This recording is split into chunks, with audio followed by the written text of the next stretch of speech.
doon sa spiritual, no? Doon sa kapilian natin, or distraction ba, o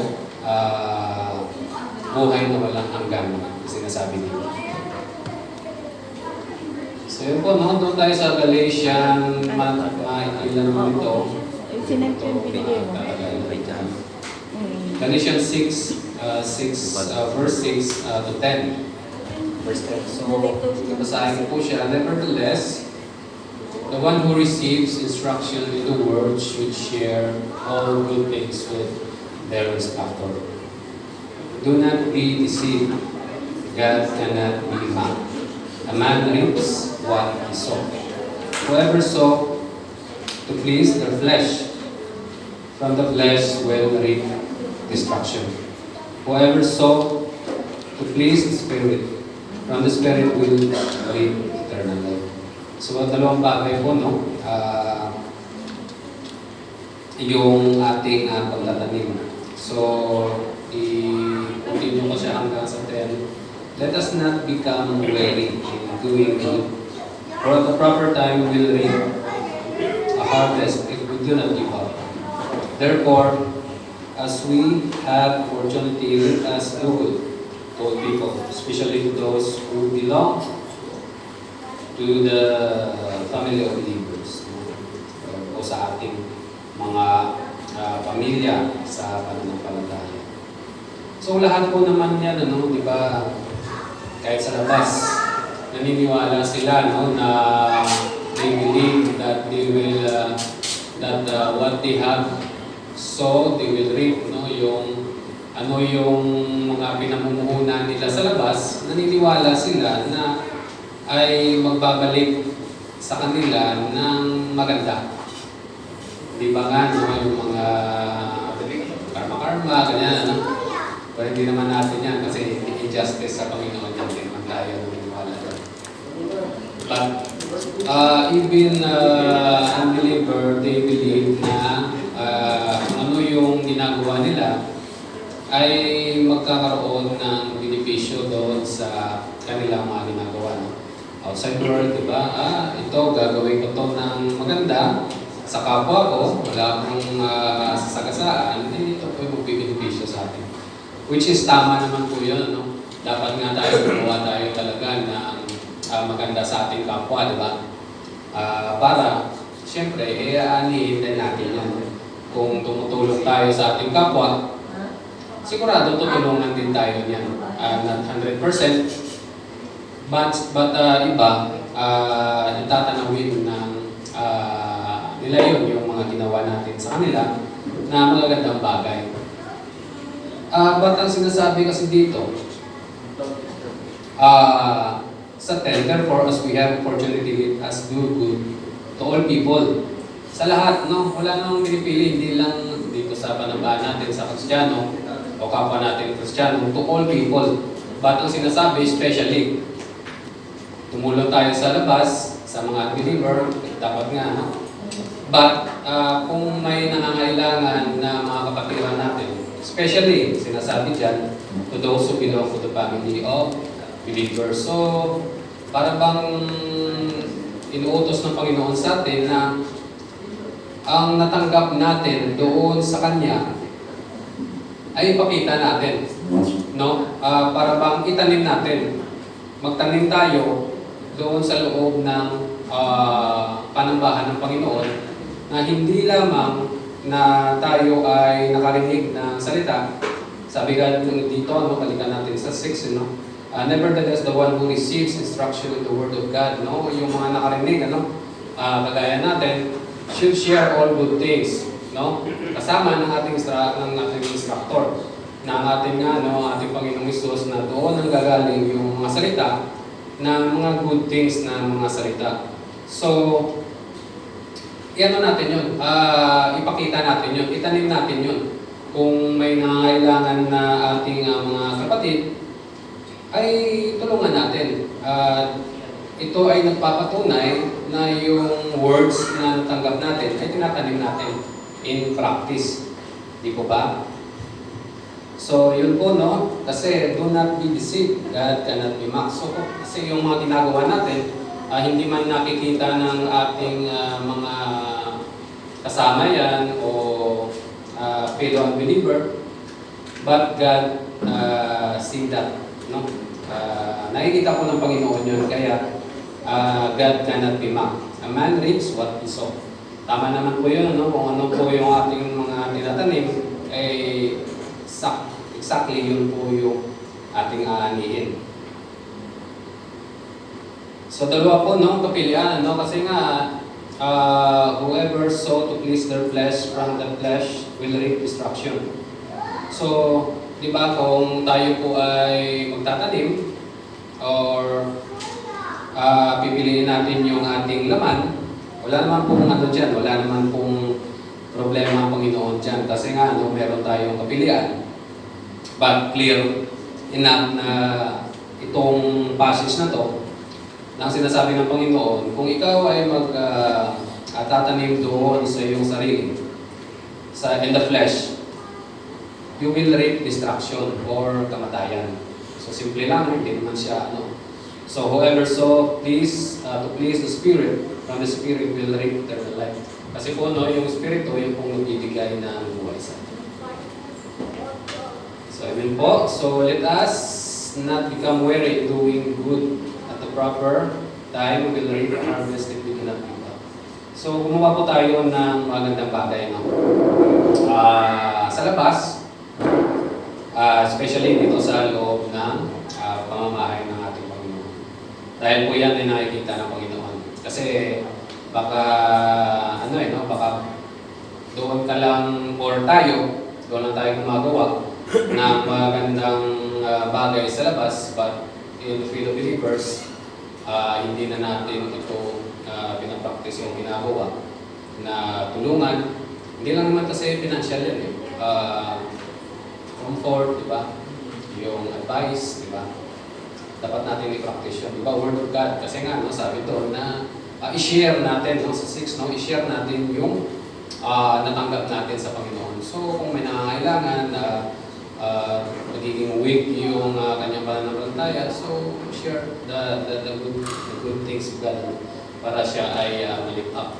So, kung financial naman, pwede na kung gaano kalaki. Ba't natulungan pa rin natin? So, yun po. Amen. So, why will we surely reap what we sow? Yun po, no? Gaya nga ng sinabi, no? Tama naman po yun. Kung ano po yung itinanim natin, yun po ay ating bilhin. No? Alam naman, nagtanim ka ng palay, yung anin mo ay santol. So, hindi po yan pwede. So, kung ano po yung tinanim, yun po ang ating anin. So, be careful, no? Mag-ingat din pala tayo kasi sa mga tinatanim natin, kasi may mga consequences yan. So, kung yung itinanim natin ay ikasasama natin, no? We will reap that. Especially doon sa ating family, di ba? Kung ano yung values na binibigay natin sa kanila. Ano yung influence na binibigay natin sa ating family, sa ating asawa, sa ating mga anak. Kung ano yung pinapakita natin. Yan po kasi tinatanim natin yan. So kung nagtatanim ka ng mga negativity dyan sa loob ng pamamahay mo, di ba? Makikita ng mga anak mo yan, hindi nila yan. Susundin din nila yan kasi yun ang tuturo. No? Especially po no, sa mga haligi ng tahanan. Dapat po tayo ay maging model ng ating anak. No? So, yun po. Kung ano po yung tinanim natin, yung mga anin. So, because we cannot mock God. So, hindi po natin kayang itago yung mga hidden agenda natin. Kasi minsan natatago lang natin yan kasi gusto natin yung bagay na gusto natin gawin na alam naman natin na masama sa atin. But dina-justify natin ngayon.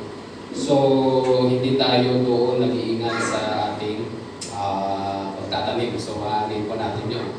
So, because God nakakakita ng ating lahat ng ating mga ginagawa. So yun po, no? Nagkilala naman to. So, why can man not mock God? Because He knows all things, no? Because He judges all things. So yun po, no? Hindi po natin kayang dayain ang Panginoon. So kung tayo po ay nakarinig ng salita, ang dinadaya minsan natin madalas yung sarili natin. Hindi kasi natin pwedeng i-keep sa Panginoon yun na sinasabi natin na nakarinig tayo ng salita ng Panginoon. At tapos, iba naman yung taliwas doon sa ating mga ginagawa. So, yun po ay nakikita ng Panginoon. Although po hindi po nakikita ng ating mga fellow believers yan. But, ang dinadaya natin dyan, una, yung ating sarili. Tapos, yun po, no? Because He judges all things. So, yun po, ito pong mabigat, no? Kasi ang ating Panginoon, He is gracious God. Malalim po ang grasya ng Panginoon. But, tatandaan din natin na ang Diyos ay Siya yung mag-judge. Babalik Siya upang i-judge yung ating mga ginawa. No? So yan po. Because we cannot cheat God. So, Galatians 6:8, whoever sought to please their flesh, from the flesh will reap destruction. Whoever sought to please the Spirit, from the Spirit will reap eternal life. So yun lamang po, no? Hindi naman siya ganun ka-lalim yung pinag-uusapan natin ngayon. Ang ano ko lamang po, encourage ko lang, yung magtanim po tayo ng magbibinipisyo sa atin sa pamamagitan ng salita nito na simple lang, kung pipiliin natin yung kakayahan natin, ipiplease natin yung flesh natin, bubusugin natin yan. Ang sinasabi ng Panginoon dito ay magre-reap ka ng destruction. Destruction which is condemnation po yun sa huling araw. No? Kamatayan po yan, hindi siya eternal life. No? But whoever sought to please the Spirit, from the Spirit will reap eternal life. So ano pa mga ginagawa ng Banal na Espiritu siya? Yan po, no? Yung binubuhay niya, yung ating pagkatao sa darating na araw, sinasabi ko, naanihin po natin yan. At ito po ay sinabi ng Panginoon na magre-reap tayo ng buhay, no? Kapag tayo ay nagtanim doon sa Espiritu. Kasi po, no, makikita naman yan. Huwag po natin unang sabihin na tayo po ay mga Kristiyano na medyo nagiging comfort na kasi yung naging issue kasi doon nila sa Galatia. Kung babasahin mo siya umpisa, patungkol po ito sa doon sa mga nagkakasala. Kasi nga, justified sila. Justify nila na sila ay nakakilala sa Panginoon. So kung mayroong nagkakasala sa kanila, para bang sila yung nag-judge. Sila yung nag-judge doon sa tao na, kaya nga sinasabi doon, mag-ingat din tayo. O sinasabi doon sa Galatians, pasimula, na mag-ingat. Kasi nga, yung tinanggap natin sa Panginoon, minsan, may mga kapatid doon sila na nagkakasala, ay hindi sila nagiging accountable doon sa hindi, para bang hinahayaan nila, tapos para bang kinokondem nila na they are righteous and them kasi nagkasala sila, kami hindi. So, ang in-encourage pala doon na yung tinanggap natin sa Panginoon, yan pong magre-restore sa ating kapatiran kung nagkakasala. Kasi nasabi nga doon, maging gentle tayo doon sa pag-restore sa mga kapatiran at mag-ingat kasi sinasabi doon. Kasi nagiging nagiging superior tayo minsan kasi yan, kaya ganyan. So sinasabi doon, i-restore natin yung kapatid with gentleness, baka makabalik siya. So, ang ibig sabihin doon, kung ano yung tinanim natin, yun ang anihin natin. No? Doon, nagiging self-righteous sila naman sa Galatians. Kaya sinulat sa kanila to, huwag niyong tingnan yung ating sarili na kung may kakayahan tayo i-restore yung kapatid, huwag natin siyang hayaan na para bang, ay, kasi yan ang ginawa mo, huwag ka na.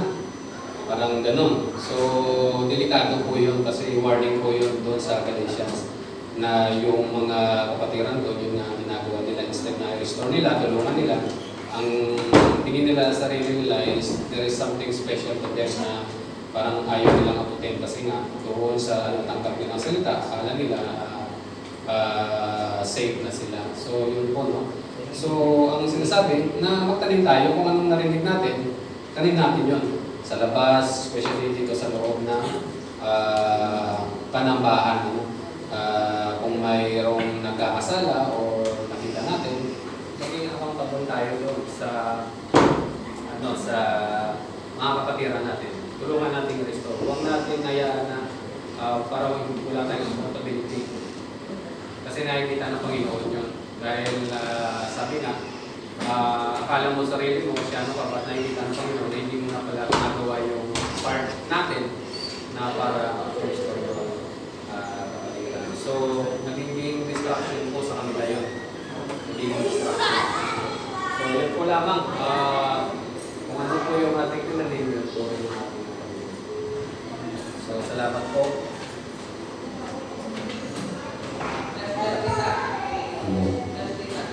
Sige po, tayo po ay manalangin, Lord. Maraming salamat po sa bayan nito. Salamat po, Panginoon, sa simpleng mensahe po, Panginoon, na pinagawin sa amin. Dapat po ang aming tanim ay ang buhay na walang hanggan na natangkap namin sa iyo. Dapat namin ito palaguin, Panginoon. At ito po ay sinabi mo na amin ito aanihin sa tamang oras, Panginoon. Lord, maraming salamat po, Panginoon. Pinupuri ka namin sa Panginoon Jesus.